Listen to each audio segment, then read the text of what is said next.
Hi Nabila, nice to see you again at the Apple Park. We have the Steve Jobs Theater behind us. Big day for Apple with big announcements, but the big story is the iPhone Air, right? Absolutely. iPhone Air took the center stage, as we all expected. But I think what really blew me away was not only the thinness, it is definitely Apple's thinnest device ever, and one of the biggest design rehauls since the iPhone X, but also it was how light it was. Immediately, the first thing when I touched it was, or held it, was how light it was, and that will be really appreciated by a lot of consumers who are now tired of big, bulky, or heavy devices. Yeah, there's been a bit of criticism about Apple not being as innovative as they were in the past, but clearly this shuts down all the critics. Yeah, I think so. And you know why? Not just because of the iPhone Air, but if you look at the upgrades that they've made to the Pro lineup, it's not incremental upgrades. It upgrades to the camera, upgrades to even the back design. It's things that you would get after 3-4 year iterations, and they've packed it all in this 1 year upgrade. So I think combined, both the Air as well as the Pro lineup should hopefully shun the critics. Yeah, and what kind of segments are they trying to target with this thinner device? Is there any appetite for thinner phones? Absolutely. This has been the trend this year, right? Everyone has been saying slim is in. We've got a lot of Android competition launching slim devices, and Apple, as always, has been late to the game with many different features, right? Whether it was larger screen sizes and so on and so forth. And similarly now with the slim devices, it is coming later than its competition, but I think it has done like it always does, right? Comes out late, but it does enter with a big splash. And to what we think are just looking at the numbers, right? Even though we haven't seen big numbers from the current slim devices that are on the market, I do think that the iPhone Air will do much better. But the S25 Edge did extremely well for 1 month of sales in Q2 with over 1 million units. So quite a remarkable achievement, and indicates that there's indeed appetite for this kind of devices. And is this a step forward towards a potential foldable iPhone? There's a lot of rumors that Apple is working on a foldable iPhone.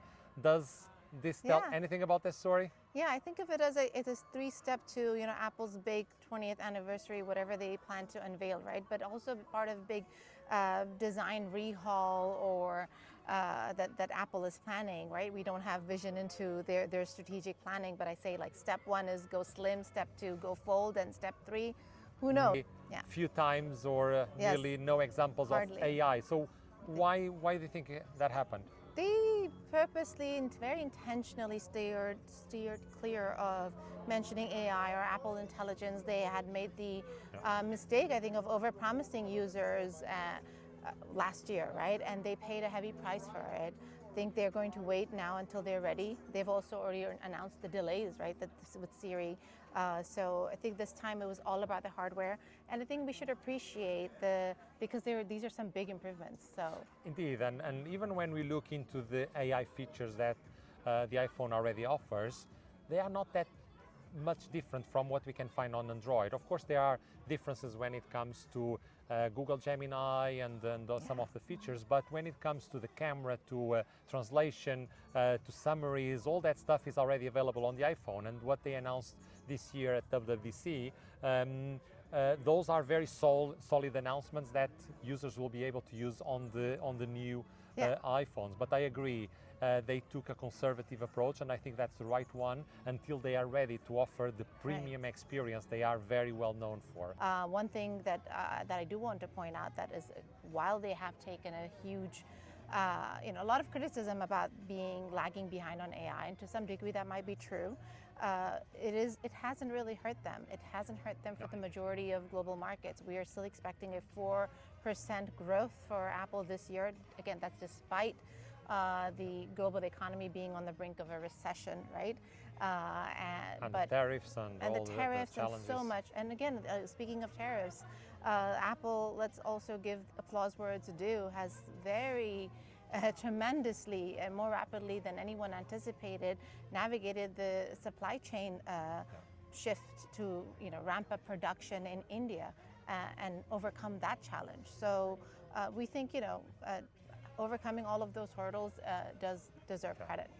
And it's also interesting that when we look into Apple trying to align the different portfolios, we see now an iPhone Air They launched in 2008 the MacBook Air, in 2013 the iPad Air, and now there's an iPhone Air. Yeah. Do you think there's any major difference between the different product categories?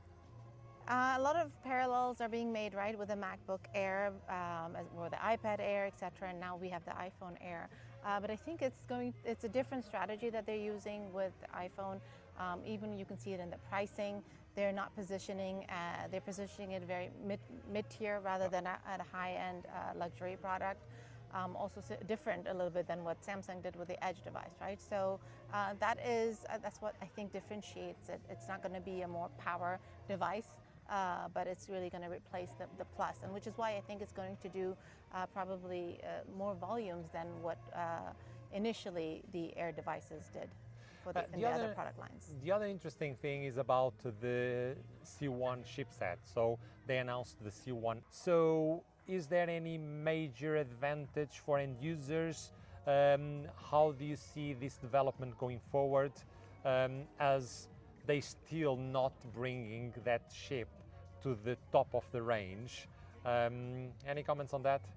I think the average consumer is still a bit fuzzy in terms of what difference whether it's an Apple chip or a Qualcomm chip, right? And I think consumer education is more, if anything, in terms of premium chips coming from the Qualcomm Snapdragon, right? So right now they still want to make sure that they're offering, in terms of their Pro or their most premium lineup, the top of the line chips, and they are using their their baseline products, and now whether it's with the 16E and now with the Air, with their own in-house modem. So again, it gives them more room for profitability, experimentation, integration. And that's internally. what they did last year with the announcement with the 16E, where they launched the C1. So clearly testing the market, keep developing the chip, and hopefully in the future they will have it at the top of the range. But at the moment, either for scale reasons or technical reasons, reality is that they are not yet bringing it there, but they keep developing, because they announced the second version of it. Yeah, I think it's just they want to keep moving and developing iterations, and it's just another step in the right direction, right? Yeah. So China maybe another thing that we've been China is indeed target a big market for Apple. How do you see these announcements impacting their performance in China? So two things, right? One is everyone knows that Apple has been seeing significant challenges in the China market. In Q2, they saw a year-on-year drop. For the year, we are still forecasting a soft, about a flat, 1%, some odd drop in the China market. We do anticipate some excitement from the Chinese consumer, so these products will generate some upgrades, of course, with the Air again, as well as the Pro lineup. But the truth is, like I said when I was talking earlier, the majority of markets or consumers don't care so much about AI features right now. The only market that is different, or the consumers where it does matter or is starting to matter, increasingly so, is China. Just because the Android competition there are so loud about, and the bells and whistles that they're showing, and consumers are starting to demand more premium, like AI features from premium devices. That's not to say that they're not excited and there isn't a loyal Apple base, but it's starting to present as another challenge for Apple in China. So until they get that resolved, I think it's going to continue to hurt them. So yeah, indeed, very good announcements today, and I think Apple will do quite well for this Christmas season. Absolutely. We see a big, and one more thing is that post-pandemic, there was a big refresh that happened for Apple, and that is what brings us to another cycle of 4-year refresh that is going to help on top of all of these advancements and innovations. That's going to really help position Apple for a big upgrade this year. Indeed. So. Thank you very much. Nice to see you again. Thank you.